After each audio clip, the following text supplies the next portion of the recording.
kita ng saging na agi maani. O Pwede na kita. unggoy nga lami kay naw ang unggoy, hamis kay sigka og saging. Panitiging ako ging kakaon. Kaduhan na mo nga.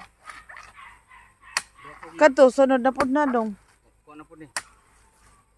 Kuning nabuluhan og kanang bulusan ako yuta. Lami kay itong iti ako gidado. Iti dong. Lami kay ito akong gida kay dito to ka Jumar. Aw, ma ito. Lami dong kay imugi kuan dong. Karasala. Sarap. Oh, nganta saging.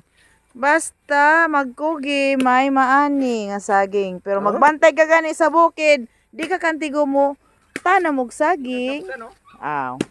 Ilaw eh. Sarap. Kailangan daw talaga magtanim ng saging para may aanihin. Sarap. Akong gi picturean ni forward na ko sa mga saktan. Lutang sige nga.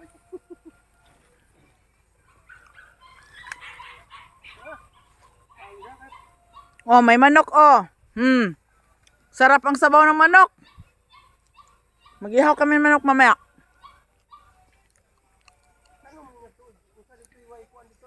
Dito pilit.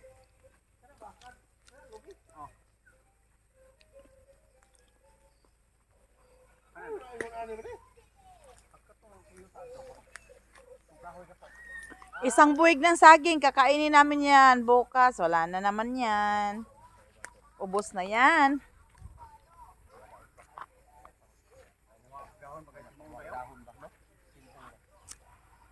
Di good. Put doon.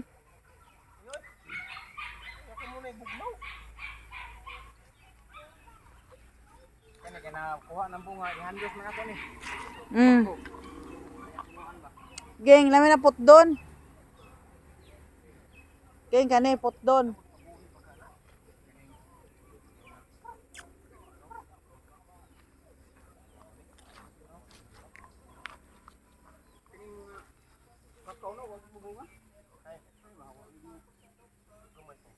Dili dong, kaya di ko na mamunga, naungan man siya.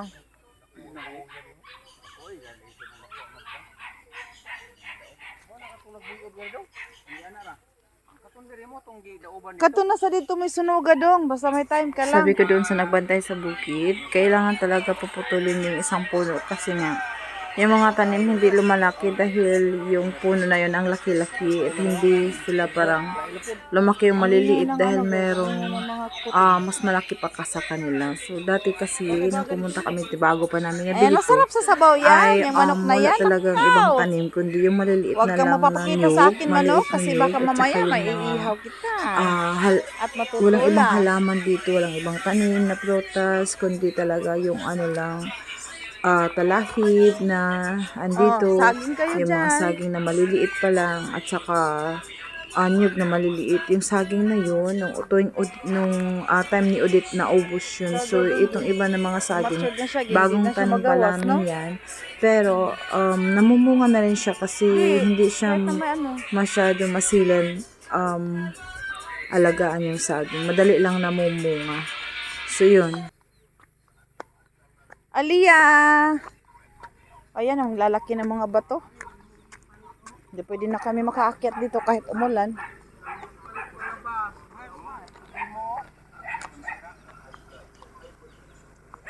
Dong, mabanlas man na dong, basta muuwan dong.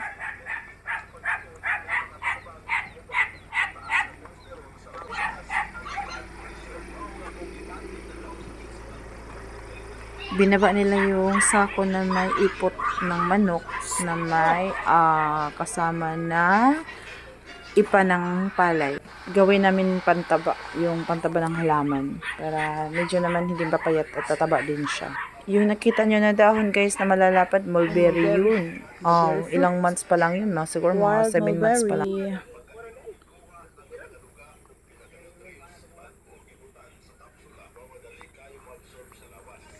Gibantukan ni siya dong.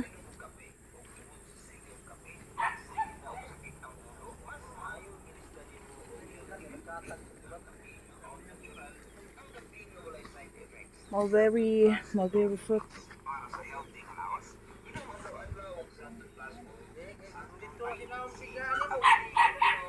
Maraming manok guys na andito nakatira. Dinala namin dito para gawin naming ulam pag kunyari gutom kami. Yun, manok or gulay, isda, ganon.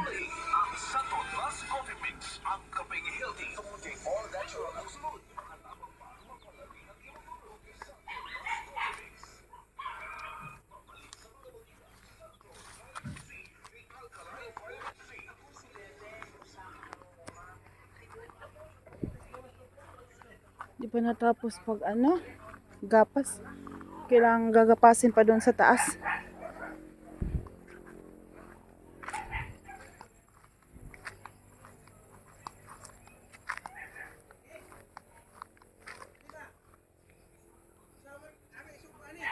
Ito. Pag kuan nagtulo, tula.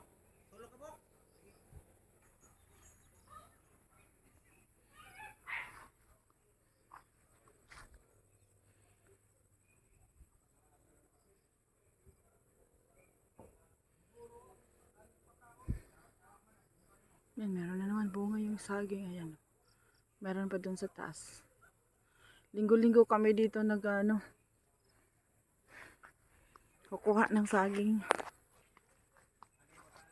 Ayan, daming saging. Pati sa kabila, meron pa din.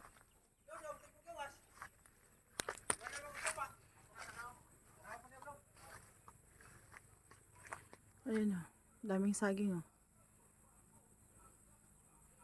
Maraming saging. Daming buwig, ayan.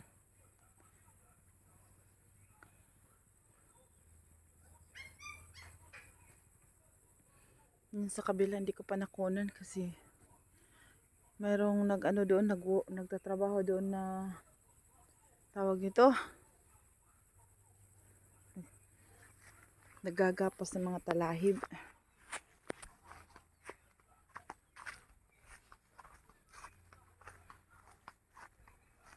Yan, malinis na. Yung sa itaas na lang wala pa. Bye guys. See you next time. So this is Nito Liza. Laging some places of beauty and summer. Please like and subscribe. Maraming salamat po. Love you all guys. God bless us all.